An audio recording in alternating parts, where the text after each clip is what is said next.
So, before we get started on today's material, I want to talk to you about a couple of things first. I don't know if this applies to you, but I'm going to share it with you.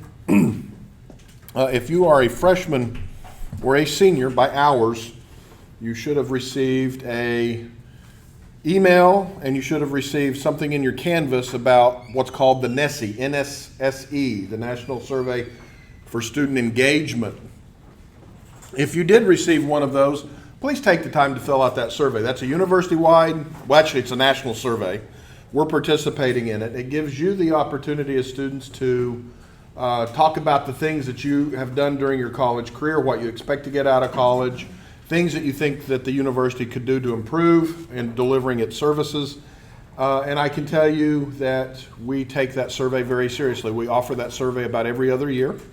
And so it is your opportunity to give your feedback. The benefit for you all taking that survey, I believe there is a discount for you at Barnes & Noble if you complete the survey that you'll get at the end of the semester. So you can go buy a shirt or whatever at a discount. And then there's also a drawing for a variety of prizes. And I don't remember what all those prizes are, but if you're a senior getting ready to graduate, I do know there's a senior package that includes a free parking spot at graduation and all that kind of stuff. And then there's some cash prizes and different things like that. So if you've gotten the survey, please take the time to do it. We do take it seriously. It is anonymous. Nobody will know what you reported. And we do look at it and we do make changes based on what students have said. Students in the past have talked about, availability of dining services on campus. They've talked about parking, of course. They've talked about a number of things and we do take it seriously. So we do look at all of that kind of stuff. So wanted to bring that to your attention first and foremost. So last chapter, we talked about chirality, chiral things. We talked about enantiomers. What does it take to make something chiral? The fundamental definition. 4 different substituent groups. Okay, 4 different substituents on a carbon atom like this would make it chiral. Okay, that is a true statement. But a little further, what do we mean? What does it mean for anything to be chiral? 4 different things on the center. That's true, but there are other things that are chiral that don't have like a carbon atom with 4 different things on it. I'm trying to get to the fundamental, the non-superimposable mirror images, right? So we know that if we have something in its mirror image and they're non-superimposable, they are chiral and they would be enantiomers of one another. The 4 things around a single carbon atom is just one of the things that can lead to that, right? So that wasn't wrong, it just wasn't the whole story, right? So keep that in mind, is that if you have something and it's non-superimposable mirror image, they are chiral, okay? And so we learned that we have to have 4 different things around a carbon atom to be chiral. So now let's look at this molecule. So I've got 1,2-butane diol. Don't worry about the name. Okay, it's got these 2 alcohol groups. Is it chiral?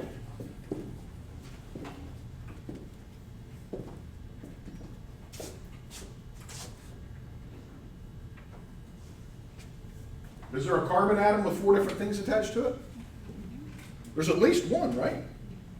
Right? Not this one. But this one has what we would say is a methyl group. It has this whole thing, right? It has a hydrogen that I didn't draw in there, and it has an OH. So that's chiral, potentially, right? How about this one? It too is chiral. So I'm going to put a little star there, right? Now, so how many, or let me rephrase that. What is the maximum number of stereoisomers that I can have for that molecule? 4, right? The maximum number is equal to 2 squared equals 4. Why do I say maximum number? Why didn't I just say number? Because there could be less. There can be less. And in this particular example, there are less. And let's see why. So here I've got butane, and we're going to use these two red spheres as our alcohols, or OHs. So I'm just going to put them on, carbons 1 and 2. Is that molecule chiral? If I look at this carbon atom, right? This is going to be my hydrogen, this is going to be methyl, this is going to be the oxygen, this is going to be the other group. What's my priorities? Obviously the hydrogen is the lowest priority, so I got it turned away from me. What's the highest priority on this? Oxygen, carbon, and carbon. Oxygen, so this is number 1. Now which one of these carbons takes priority? This one or this one? This one, right? So it's 1, 2, 3, so it's counterclockwise, so we call that S, right? That's S. So now if I take this one and I turn it away from me, right? What is it? Is it? Still counterclockwise. Yeah, it's not, yeah. So this is still S, right? So what I have just made here is the SS molecule. Now what happens if I take my oxygens and I put them on the other place? So basically what I'm doing is I'm swapping the hydrogen and the oxygen. So now when I look at it, it's clockwise, so it's R. And this one is also R. What happens if I just take this one though and I do this? Okay, now let's look at it. So now I've got that one, right? So this one is going to be, how's that? That's S, counterclockwise, and this one is R. It is SR. But notice something. This group and this group are identical, right? So when I rotate around this sigma bond, what do you see? There's symmetry. There's a mirror plane through there, right? So this is now the RR, or excuse me, the RS. So I can have SS, I can have RR, and now I have RS. But RS in this particular case is not chiral. So how many total isomers can I have for this then? 3. I can have the R, I can have the SS, and I can have the SR or the RS. And it turns out that those are the same. SR and RS are exactly the same when because I can rotate. Okay? Yes, ma'am. When you're labeling priorities, let's say on a figure on a piece of paper, would hydrogen, you'd put a 1 at hydrogen, or you just start? Hydrogen is number 4. Sorry, 4. Yeah. Always keep your priorities right. So if we're playing golf. Remember, the highest priority has the lowest number. So yeah, I would put hydrogen is always going to be your lowest priority if it's on the You're carbon. always write that, right? Yep. You can't have an atom that's smaller than hydrogen. Yeah. Well, less atomic number than hydrogen, right? So remember, we go by atomic number. Okay. So that was a recap from last time. So today we're going to start talking about alkyl halides. It's chapter 7. Talk a little bit about nomenclature, not a lot. Talk just a little bit. Then we're going to talk about reactions of alkyl halides, and I hope we have time to get into SN1 and SN2 mechanisms. So we're going to start talking about how reactions occur with these types of things. We're going to do some thought experiments. Okay? An alkyl halide is any organic molecule that has an sp3 hybridized carbon atom that has a halogen attached to it. It can be fluorine, chlorine, bromine, or iodine. Okay? We abbreviate halogens as X in chemistry. So if I write X, you all need to know that that means a halogen. Okay? And so again, we're talking about having an sp3 hybridized carbon atom with a halogen attached to it. We can have methyl halides, where it's a CH3 group attached to a halogen. So if the halogen is an iodine, we would call that methyl iodide or iodomethane. Both of those are perfectly good names. Okay? We can have primary alkyl halides, where the halogen is attached to a primary carbon. Why is that carbon primary?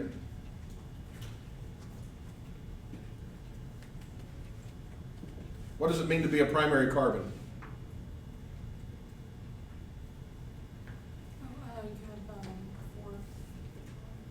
You have 4 bonds, that's true, but what does it mean to be primary? All of these have 4 bonds, right?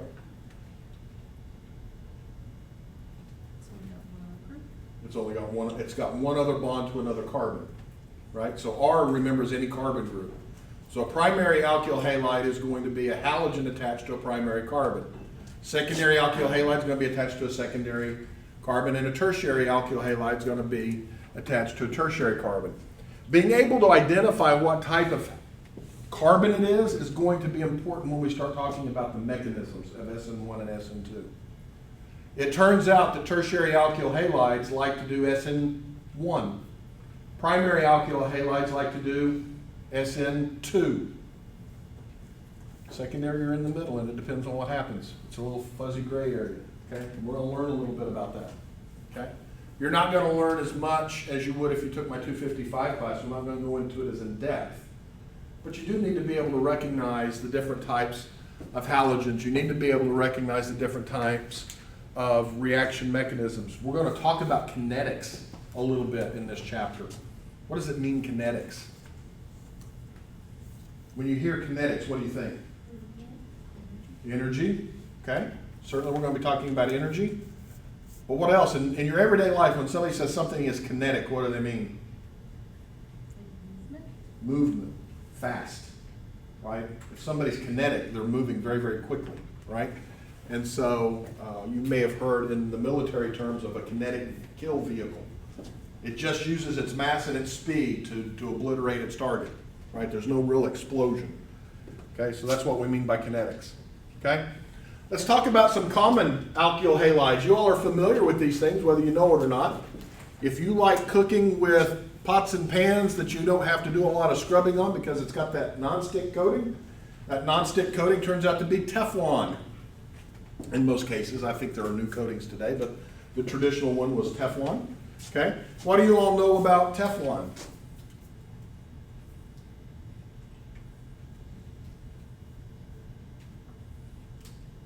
Breaks apart in the pan into your food. You do get a little bit into your food if you're not careful, that's true. It burns off easily. Teflon actually is, I mean, it will burn, but it's actually pretty temperature tolerant, actually. I mean, you can put a pan on a gas grill and it will, you know, it'll be okay. I mean, you can, but you have to put a lot of temperature into it, right?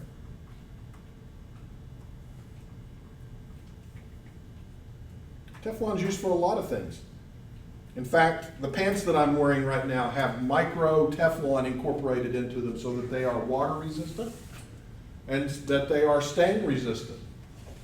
Not a lot of stuff likes to stick to Teflon. It makes nice for anti-staining garments. So you do find Teflon in a lot of places, but it's nothing more than a polyalkyl halide, and the halogen happens to be fluorine. Okay? You all make use of polyvinyl chloride, the pipes that are the sewer pipes in your house or in your apartment. The plastic parts that are in your automobile are made out of polyvinyl chloride. Okay? Notice the chlorines, right? So there's a lot of polymers that make use of these so-called alkyl halides to give them the properties that we want. I do not want to cook in a pan coated with polyvinyl chloride. It's not non-stick, it's not temperature resistant, you can melt it pretty easily. But Teflon, yeah, I kind of like that. Teflon's fairly inert. Polyvinyl chloride is reactive, okay? If you like staying cool in the summer, you like alkyl halides an awful lot because those are called freons. Here's an example of what's called Freon 11, okay? It is trichlorofluoromethane. I don't believe this one is actually used in air conditioning industry anymore, but it's one of the original ones, okay? It has properties. It volatilizes very, very easily. It will carry heat away with it and it'll cool your house. And then DDT, okay? Which part of DDT is actually the alkyl halide part and which part is not? Notice there's two different types of chlorine on this molecule.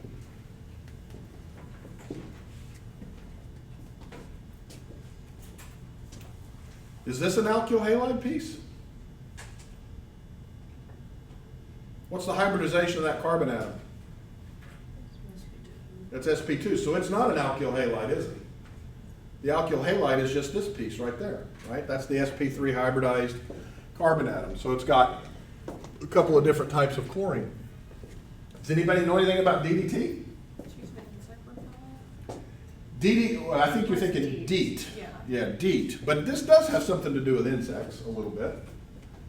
Okay? DDT used to be used to kill mosquitoes. Oh, and it's fat soluble. Not Very fat soluble, that's right. It would accumulate in animals. You know, the mosquito is a terrible pest to us, right? It's very much so a disease carrier. Zika virus, dengue virus, yellow fever, I think. Number of things, right? Human existence has been plagued by the mosquito for forever, it seems like. DDT came along, did its job very, very well. DDT came along and they actually showed a person eating a spoonful of it. Oh, it's safe to humans, right? And it was, and it is.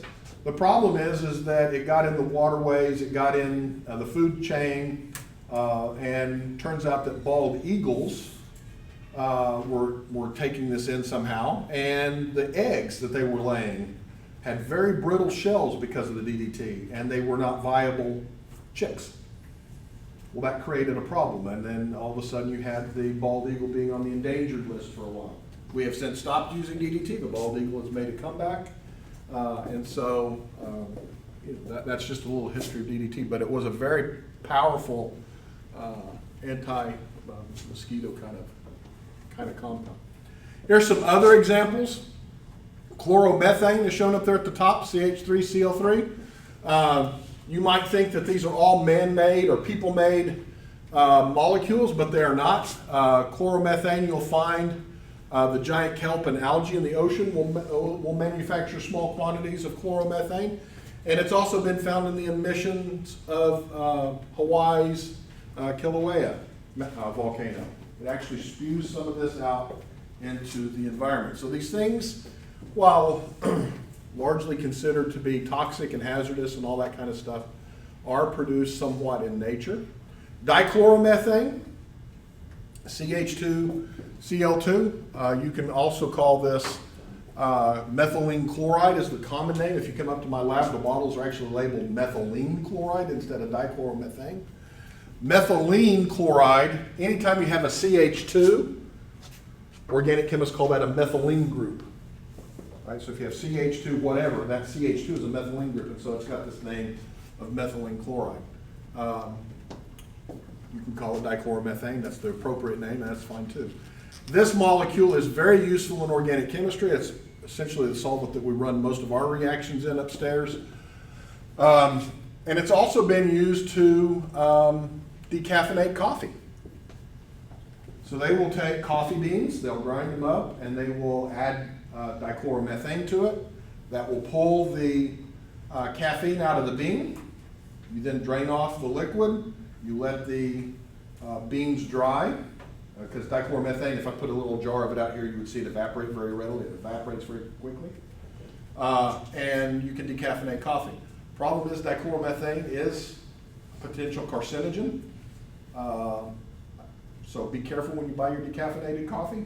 If I were you, I would buy one that is organic. And by organic, they're not using the right term there, but usually what they use is carbon dioxide to decaffeinate it, which is, not carcinogen, right? So dichloromethane has been used for that and still is to some degree. And then here's halothane. Halothane is, you can see it's got 3 fluorines, a chlorine, and a bromine. It is a little molecule that is a nice general anesthetic. You can inhale halothane and you'll go into a state of anesthesia, and then they can do whatever they need to do in the doctor's office. But you can recover from it fairly quickly, as opposed to like diethyl ether that they used to use. Diethyl ether was an anesthetic used back in the 50s, maybe even into the 60s and before. The problem is that diethyl ether is very flammable. Yeah, and so people who would have heart surgery or something, when they would start the heart back up, there's usually a little spark. There are reports of people actually catching on fire on the operating table from using diethyl ether as a general anesthetic. How would you like to wake up from your surgery like that? That wouldn't be a pleasant way, would it? Right? But halothane is non-flammable, right? So it's a much safer general anesthetic to use. Okay. Here are some models of the different alkyl halides. What's different about each one of these when we look at the top? They all have the methyl group, right? The halogen is different, right? Okay? What can you tell me from looking at those pictures below the formula? They're different sizes. They're different. What's different sizes? The methyl side of it or the halogen side? The halogens are clearly different, right? As we go down a family, fluorine's going to be very small, chlorine's going to be a little bigger, bromine's going to be a little bigger, and iodine's going to be a little bigger, right? As we're going down a family, we know that atomic size increases, right? So we can see that in these so-called electrostatic potential maps. What else can I see? It kind of looks like they're closer together, the more electric negative. Oh, okay. All right. So what do you mean is closer together? So like fluorine is closer to that methyl group. Okay. So as I'm going from fluorine, chlorine, bromine, iodine, what's happening then to that bond length? Extended. It's getting longer. Yeah, it's extending, right? What do we know about long bonds versus short bonds? Are long bonds stronger or weaker than short bonds? They're weaker, right? So the carbon-iodine bond is longer than the carbon-fluorine bond. So which one of these would you predict to be more reactive in a particular reaction? I would expect the alkyl iodide to be more reactive than the bromide. I would expect the bromide to be more reactive than the chloride, and I'd expect the chloride to be more reactive than the fluoride. So you're going to find that the reactivity of the halogens is going to increase as you go down the family as well. And it's all because of this bond length difference, okay? The bond is weaker, and so the chemistry occurs much more readily. It's easier to break a weak bond than it is to break a strong bond, right? That makes some sense. So we can do that in this particular case, okay? These electrostatic potential maps are computer generated. Unfortunately, your models don't really take that into account, right? I mean, if it was, if this was fluorine or this was bromine, the bond lengths are the same. So it's one of the things that your model can't get you right. And it's one of the reasons why when I build models these days, I actually do it in the computer because it can more accurately model the bond length. You all paid what, about $20, $30 for this? My model kit that's in the computer is like $4,000. So, we're not going to make you go buy that, right? I mean, so this works pretty well, but you have to keep in mind that every model has its limitations, right? Models are ways in which we think about the world. It's not really how the world really is. And so you got to keep in mind the different limitations of your models. But these models get the shape really good. They help you figure out chirality. They help you figure out hybridization, all that kind of stuff, really well. All right. So let's talk about, in general, the types of reactions that alkyl halides can undergo. Alkyl halides can react with what are called nucleophiles. What does that word mean, nucleophile? Let's break that down into pieces. What does phile mean? Pardon? Love for. Love for, right? So you've heard of audiophiles. What's an audiophile? Somebody who loves music, right? And that's the only positive file that I can think of right off the top of my head, right? But you all know that means for the love of something, right? Or loving, right? So we know that the phile part is loving. What does nucleo mean? Nucleus. That's right. So nucleophile means what? Put them together. Nucleus loving. Okay? They would like to react with an atom. Okay? They would like to react with an atom. And so you can have an alkyl halide, and let me just pick on a primary alkyl halide, and let's use iodide, because we just said that that was going to be the most reactive. And I can react that with a nucleophile, which we just generically write as nu, and I put an electron pair on there, okay? Nucleophiles will always have an electron pair, at least one, okay? They may or may not be charged. In this case, I'm making it charged, okay? And what is happening in this particular reaction is I am replacing the carbon iodine bond with a carbon nucleophile bond. And iodide is leaving. Okay? So we call the halogens leaving groups. Okay? Iodide is a better leaving group than bromide. Bromide is a better leaving group than chlorine. Chlorine is a much better leaving group than fluoride. As I go down the family, leaving group gets better. Fluoride is a bad leaving group. It will leave, but it's not really good at it. And that's convenient for us because guess what? Teflon is very unreactive. The little stir bars that you use in lab are coated with Teflon for a reason. We don't coat them with polyvinyl chloride because it's reactive. But Teflon's pretty non-reactive, okay? This is called a nucleophilic substitution reaction. If this is the nucleophile, then what is an alkyl halide? What is it loving? Electrons. Because the nucleophile is going to donate electrons to it, right? So it's called the electrophile. So this is an electrophile.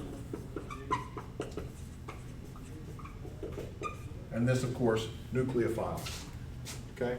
And there are some abbreviations that we'll talk about later when it's important to do so. This is one type of reaction that alkyl halides can undergo.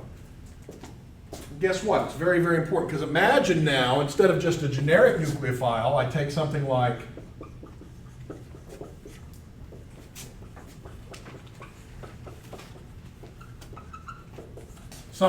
this. What would the product be?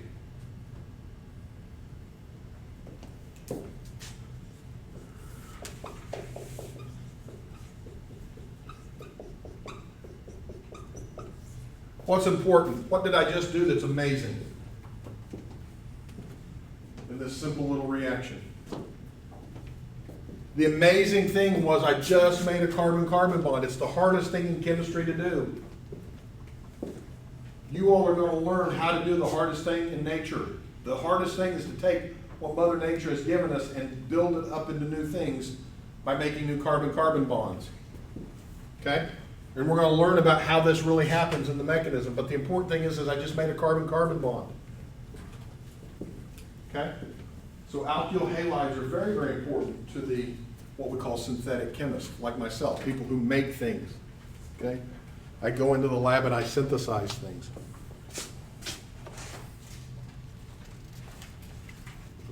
Any questions about that? I'm getting ready to race. Okay. The other reaction that alkyl halides will typically do is called an elimination reaction.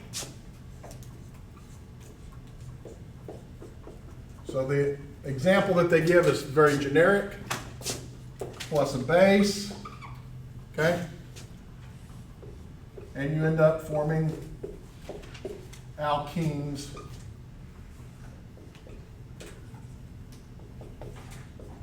and salts.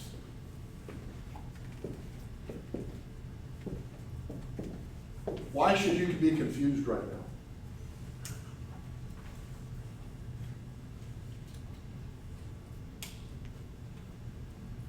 What should you be wanting to ask me right now? Why the halogens are not attached in these? The halogens aren't attached? Okay, that's a question you could ask. Yeah. But what about between the two reactions? New bond form. Huh? New bond form. New bonds form. Up there at the top, we're forming a bond between the nucleophile and the carbon, right? That's true. What about the bottom reaction?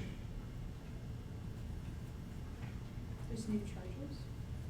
There are some different charges, that's true. What else? It changes to an alkene.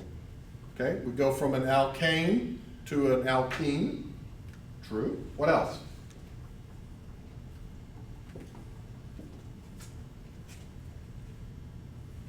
Look, folks, look at the nucleophile. Look at the base. What's different about them? There is a charge difference in this particular example. That's true. What else? Or what's similar? The electron pair? There's an electron pair in both of them, right? The burning question you should have now is, how in the world am I going to know if it's a nucleophile or a base? And here's a rule, and this is always true. All nucleophiles are bases, but not all bases are nucleophiles. That's an overly simplistic statement of truth. And the thing that's going to drive you crazy is figuring out whether or not it functions as a nucleophile or a base. A nucleophile seeks a nucleus. It wants to react with the carbon atom. What is the base really reacting with here? Is it reacting with the carbon atom or something off the carbon atom? Yeah, the hydrogen, right?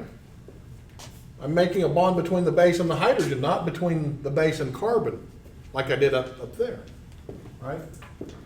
So all nucleophiles are Lewis bases, but not all Lewis bases are nucleophiles. Okay? And that is the bane of organic chemistry. When I go into the lab with my graduate student and we're trying to do a reaction like this, we have to make sure that the conditions are right such that it behaves as a nucleophile. Or we have to make sure that the conditions are right so it behaves as a base, if that's what we want it to do. And there's a lot of art to it, and science. Okay? Some people have very good synthetic hands, as we like to say. And if I may brag on myself just a moment, I can go into the lab and just about make anything. Things that other people have struggled with. I just have good synthetic hands. I have good skills in the laboratory. Okay? And it drives my graduate student crazy. But I also tell him, look, I've got 30 years on you. Practice, work on it, you'll get some better, you all will go into the lab, you all will do something. Some of you it will work, and for other people it won't. You'll be like, what's the difference? Right? Well, somebody was a little more careful, a little more methodical. The other person, wasn't. And so the differences can make a big difference at times. Okay? By the way, we call this an elimination reaction. This bottom one. So alkyl halides like to do substitutions, and they like to do eliminations. And so here's an example, or here's some examples of substitution reactions. So here's an example where we take, what would we name this molecule?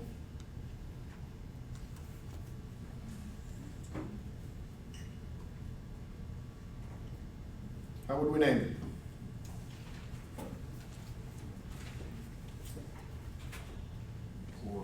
Chloromethane. Yep, we'll name that chloromethane. This is actually what that giant kelp make. And Mount Kilauea, the volcano, will make this as it burps out its gases. Okay? So this is an alkyl group. This is a halogen leaving group. Hydroxide. In general chemistry, you all learned that hydroxide was a base. But remember what I said, all bases, or all nucleophiles are bases, right? So this can also function as a nucleophile. It can react with this molecule to make this new molecule called methanol. So what did we just do that's magical? I took chloromethane, I took one functional group, an alkyl halide, and I made a different functional group. What's this functional group now?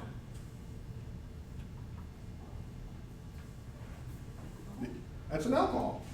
We can take alkyl iodides, alkyl halides, alkyl whatevers, bromides, chlorides, iodides, and I can make alcohols. That's cool. I buy one functional group, I make another that I need, right? So I can make alcohols from alkyl halides. I can react this molecule. How would we name this molecule?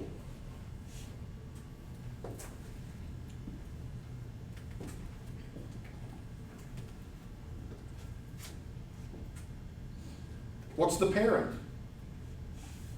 How many carbons are in the parent? 3, so that's what? Propane. Okay? What's the substituent? Iodine is the substituent, so it becomes iodo. The halogens, you drop the in the name and you put O. So chlorine becomes chloro, bromine becomes bromo, iodine becomes iodo, fluorine becomes fluoro. Okay, so this is what? Propane. Almost. That is correct, but now I've got to do something else. What else do I have to do? It's 1 iodo-propane. Why can't I just say iodo-propane? There's 3 carbons. There are 3 carbons. It could, but how many names could I possibly have? In this case, 1 name, that's right. But I mean, with all the combinations, how many names could I have? I can only have 2. The ends are the same, right? So I can have 1 iodo-propane, I can have 2 iodo-propane, but 3 iodo-propane makes no sense because it now becomes number 1 and it would still be 1 iodo-propane, right? So 1 iodo-propane will react with this so-called thiolate. Sulfur is with a negative charge, and the sulfur is going to replace the iodine, and I'm going to end up with a thiol. What do we know about oxygen and sulfur in the periodic table? Where are they at? With respect to one another. Are they in the same period or in the same family? They're in the same family, right? So thiols are related to alcohols, right? And this is the way that we can make them. Sulfur is considered a supernucleophile, by the way. It reacts very, very quickly. Okay? The difference is methanol. If I brought methanol out here in the room, you probably wouldn't smell it. Doesn't have much of an odor. If I brought just 1 drop of this in here, it'd drive you all out. It stinks. Skunks excrete fire. That's why they stink. Okay? It's these types of molecules that are put in your natural gas to give it the odor so that you can smell it in case there's a leak in your house. Because natural gas by itself has no odor.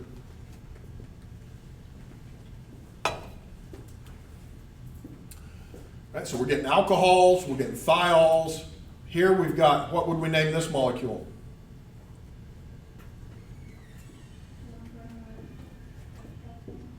Okay, do I need the number here? Why don't I? There's only 2 carbons. No matter which one I do, it would always be 1 bromoethane, right? Yeah, that's right. So we would just call this bromoethane. It's going to react with this oxygen that's negatively charged. Kind of looks like hydroxide, but it's different. Why is it different? Because of the carbon. That's right. Yeah, so there's no hydrogen down here, right? OH is hydroxide. This has got an oxygen-carbon bond. But the chemistry is going to do the same thing, right? And we're going to end up with this new functional group where we have a carbon, oxygen, carbon. What's that functional group?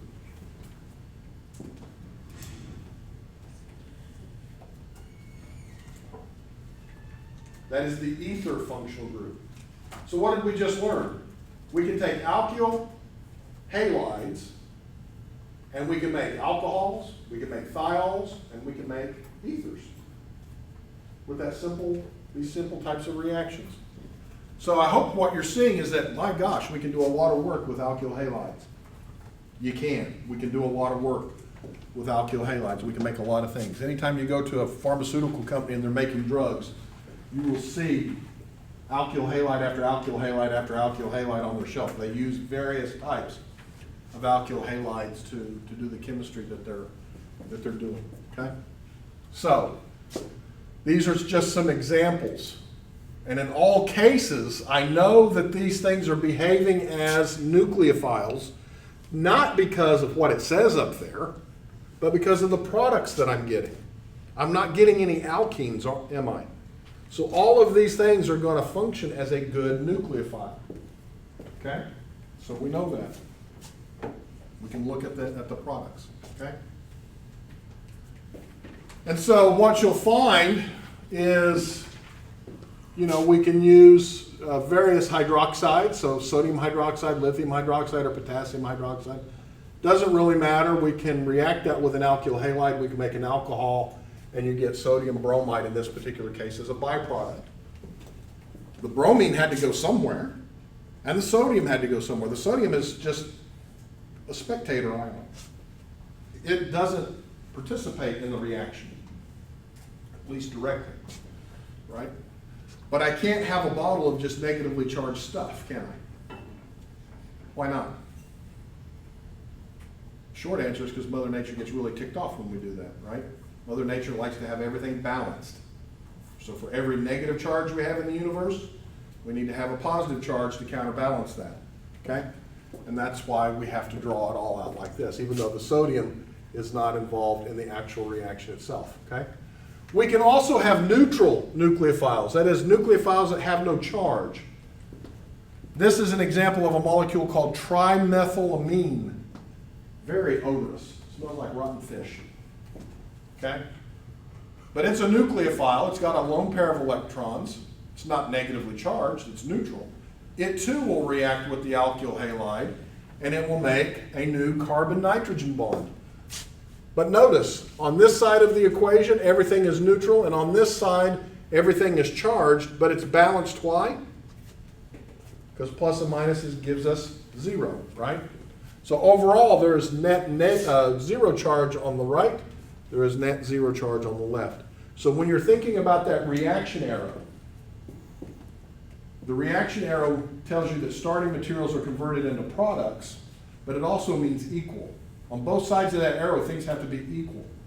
Charges, atoms, things just don't evaporate into thin air and go away. We have to account for everything. Okay?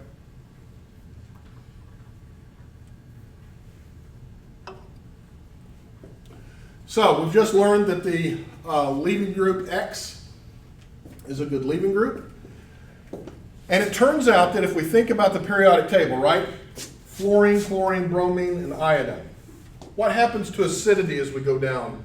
So HF, HCl, HBr, HI. What happens as we go down the family? Do they become stronger acids or weaker acids? They become stronger acids. HI is a stronger acid than HBr. HBr is a stronger acid than HCl.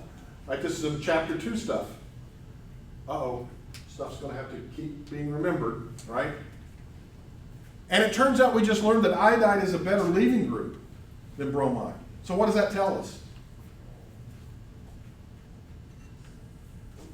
That tells us that the halogen that belongs to the stronger acid is going to be the better leaving group. Iodide is okay. It's happy being iodide by itself. Fluoride hates it. Okay? You might be thinking, why is that? Fluoride's most electronegative. Yeah, but it doesn't stabilize its negative charge as good as iodide does. Iodide is bigger. Right? That negative charge is delocalized over a much larger surface area.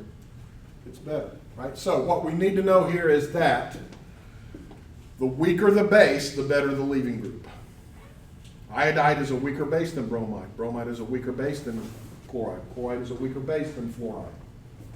Strong bases do not make good leaving groups. Okay? That's what we're getting in this particular example. Water is a much better leaving group than ammonia.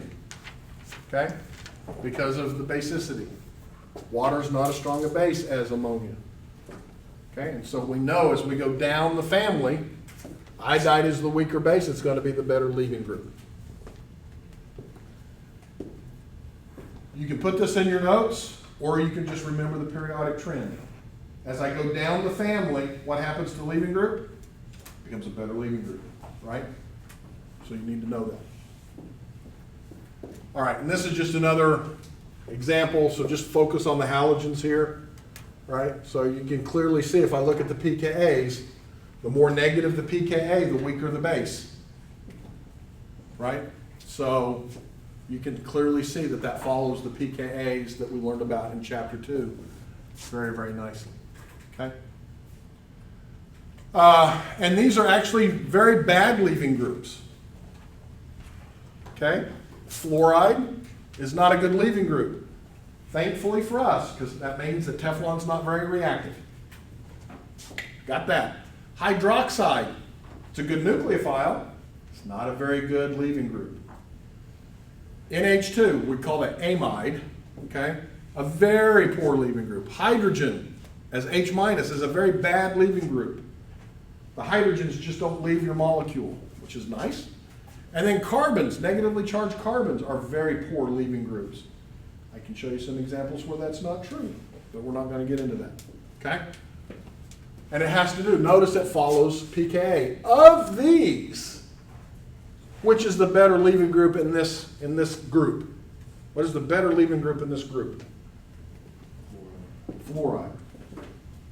Fluoride is the weaker base. It's got a pKa of 3.2. You're like, wait a second, that's not a very good base. No, it's not a great base. It's comparatively to everything else, it's the weakest base. Right? So fluoride would be the best leaving group in this comparison group. That's the thing that drives people crazy about chemistry, organic chemistry in particular. It's all relative. Depends on what you're comparing it to. I can make Teflon react if I kick the crap out of it. Doesn't mean it's, impervious to reaction. It's just difficult. So, most food that we make in the pan is not that reactive. I can throw some stuff in that pan that'll make that Teflon coating do some weird stuff, right? But that's not what we're doing. I want you all to get together in your groups. I want you to spend about 5 minutes, and I want you to take a stab at these 4 reactions, actually. Try to figure out what the products would be in these reactions.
Work together.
Another minute.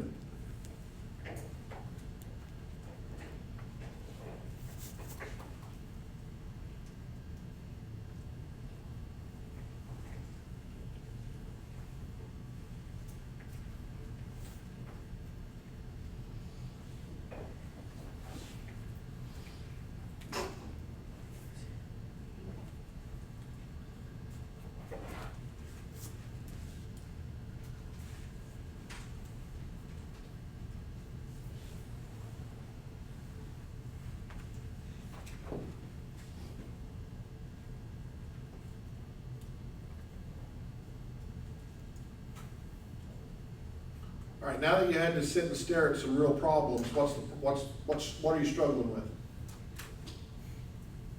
Just start. How to start. I'll buy that. But what are you struggling with in terms of starting? What questions are coming to your mind?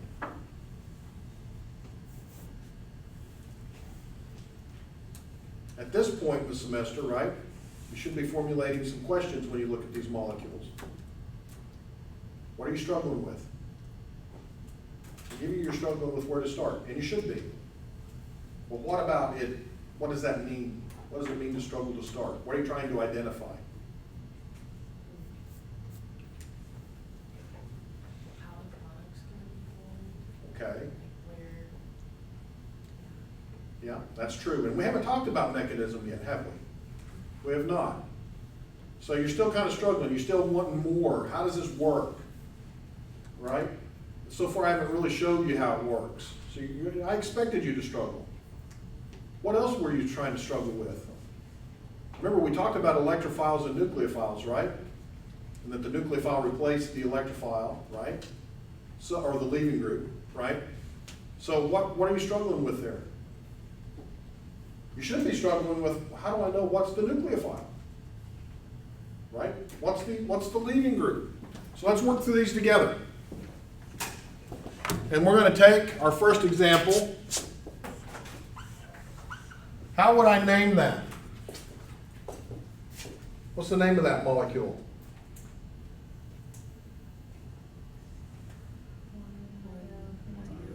One iodopentane. I think you said pentene.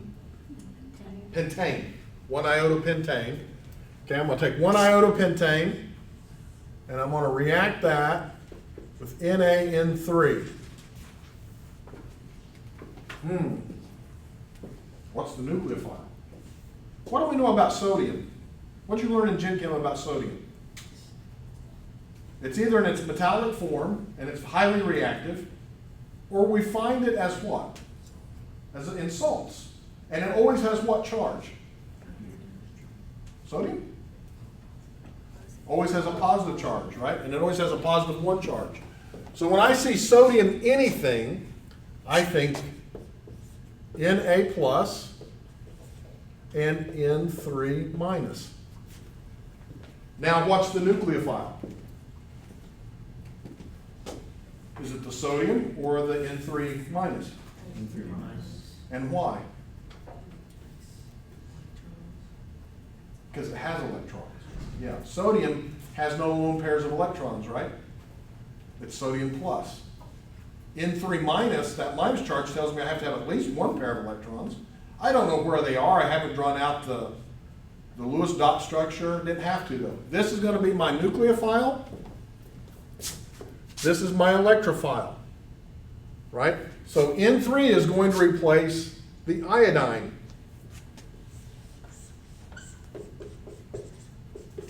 Plus sodium plus I minus. That's what's going to happen in that first reaction. The thing that you're always going to have to do when you look at these problems is identify the electrophile, meaning find the leaving group,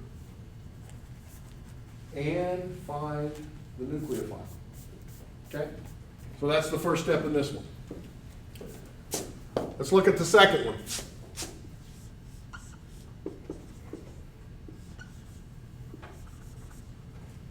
How would I name that?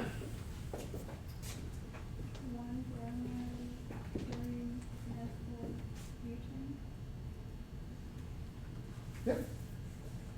Yep, 1 bromo, 3 methyl Butane. That's right. Very good.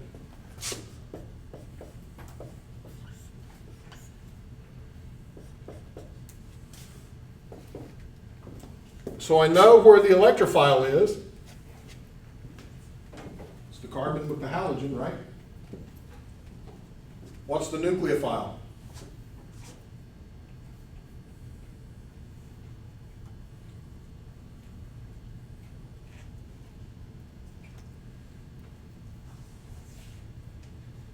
What do I need to remember about my Lewis dot structures?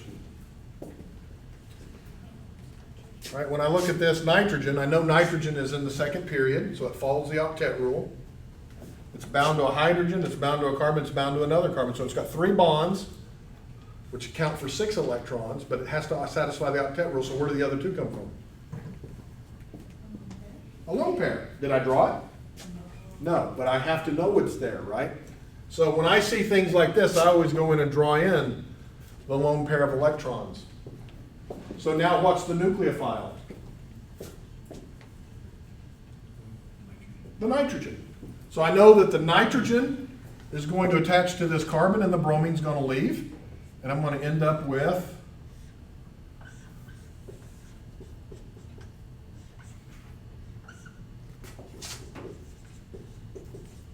and when I look at that, I go, wait a second, everything's neutral on this side. Now I've got a negative charge, so that must mean what? What do I have to do to balance it? Theoretically, I could take the H off, but that's another actual reaction. And that really does happen. But in this particular case, we're just stopping here. So what happens? I got to have a positive charge somewhere, don't I? Where's the positive charge?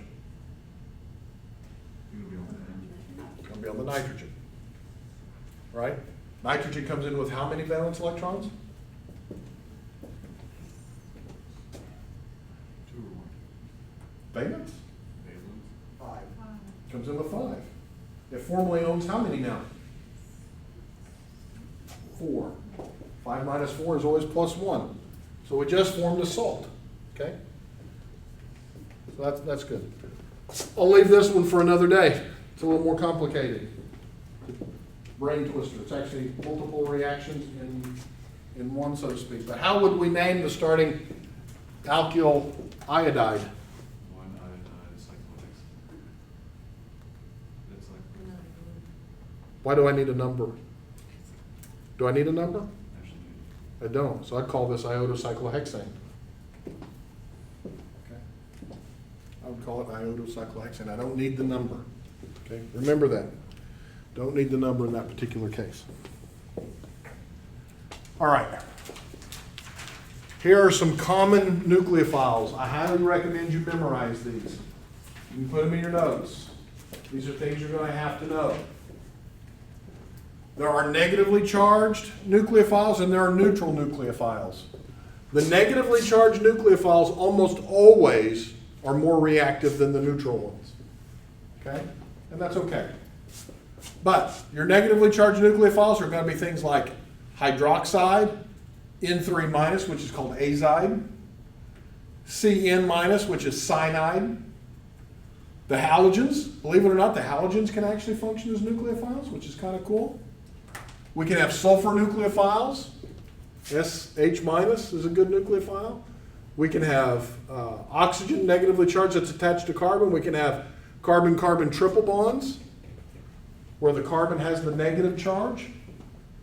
Those make really great nucleophiles. Okay? We can also have other types of oxygen nucleophiles. That's an acetate, for example. The neutral nucleophiles, things like water, alcohols, amines, these will function as nucleophiles under certain conditions. They're just slower to react. Negatively charged nucleophiles are much faster to react than the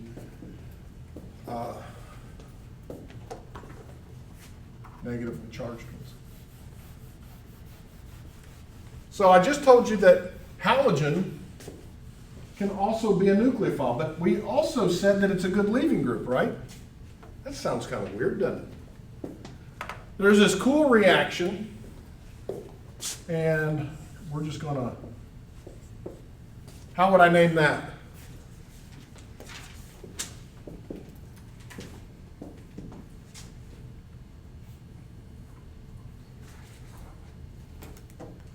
How would I name that?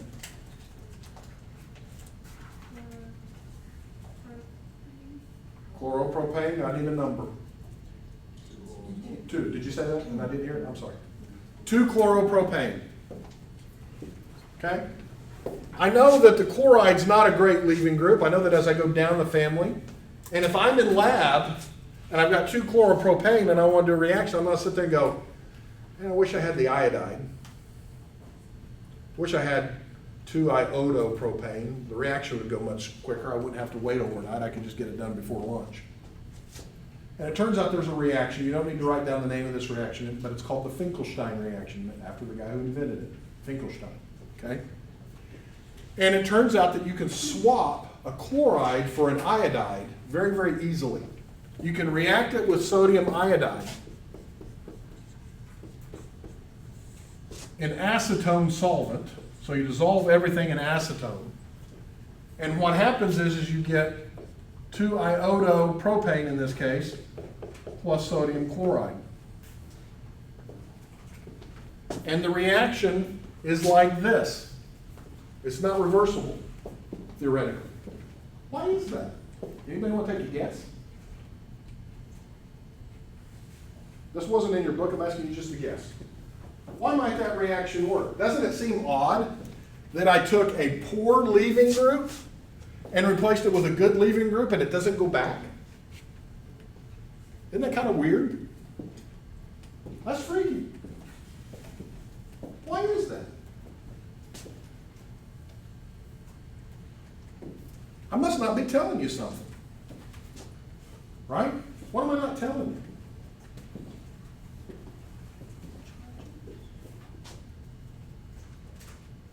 It's Tuesday.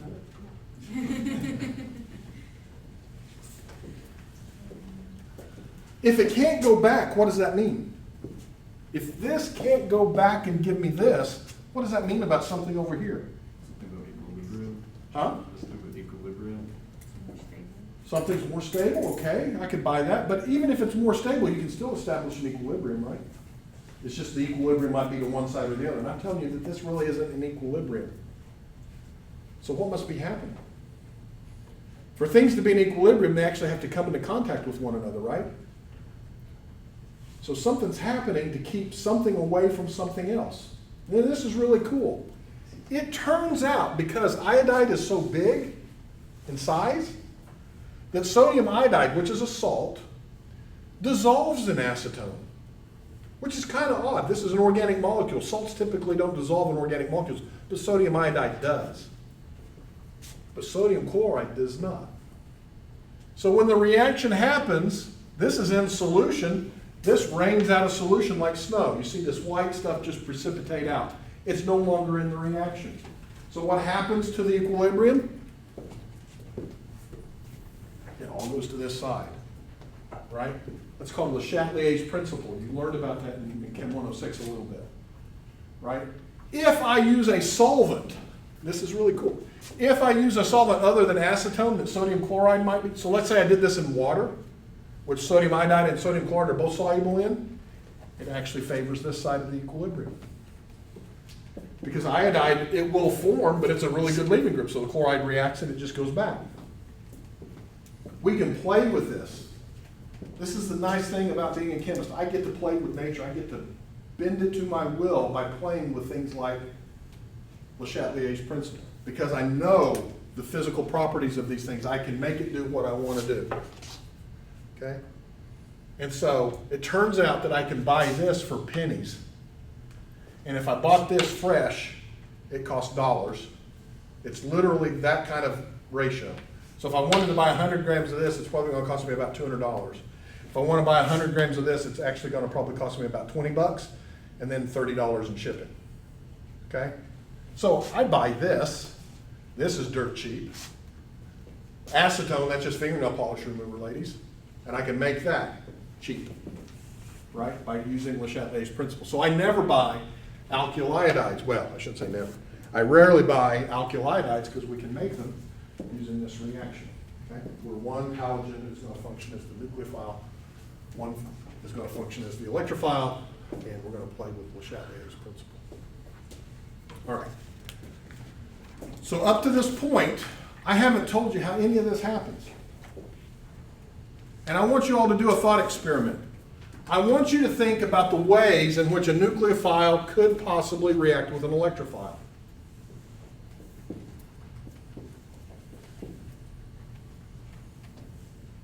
Okay? I want you to think a little bit about the possible ways. And if I gave you enough time to think about it, you would only come up with 3 real possibilities. The first possibility is listed here, where you're saying, well, maybe the nucleophile reacts with the carbon at the same time that the leaving group leaves. Okay? And so the nucleophile attacks the carbon and the leaving group leaves, all at the same time. Okay? And what you would find is that the rate of that reaction would be a second order rate equation, meaning that the rate would be proportional to both the concentration of the alkyl halide and the nucleophile. Why is that? Because I am making the bond and breaking the bond at the same time. Both species are involved in the making of that molecule. Okay? So what would happen if I doubled the concentration of the nucleophile? I would double the rate of the reaction. Right? If I doubled this, if I went from 1 to 2, the rate would have to double, right? What would happen if I doubled the rate of this and left that alone? It too would double the rate. What if I doubled the concentration of both of them? What's 2 times 2? It would go up 4 times. I could actually determine whether or not this mechanism was correct by measuring the rate of the reaction. That's called kinetics. Okay? The rate of the reaction depends on both species. Okay, I buy that. You might also come up with another scenario where you say, well, maybe the leaving group leaves. Just all by itself, it just leaves. So the halogen leaves, and I end up with a carbocation. Then the carbocation reacts with the nucleophile to give the product. You might say that that would work. And what you would find is that the rate of that reaction is only dependent on the concentration of the alkyl halide. The concentration of the nucleophile doesn't matter a bit. Why is that? Why is it that this reaction only depends on the concentration of the alkyl halide?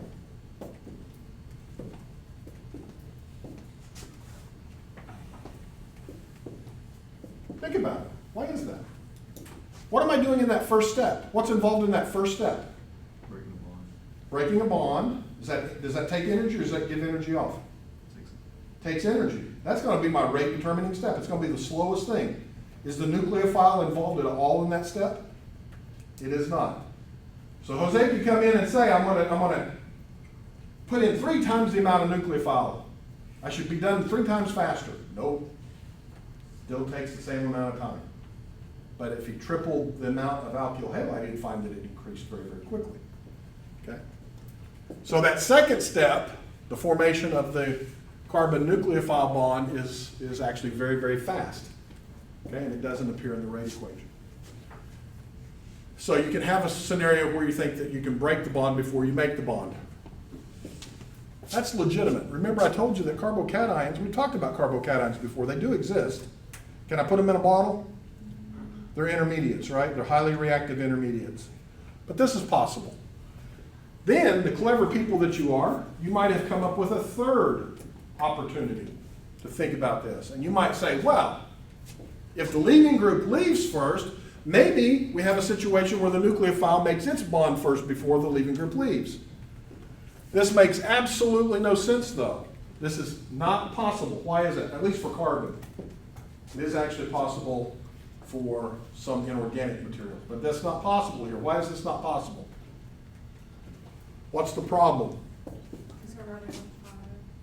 I've got 5 bonds around carbon.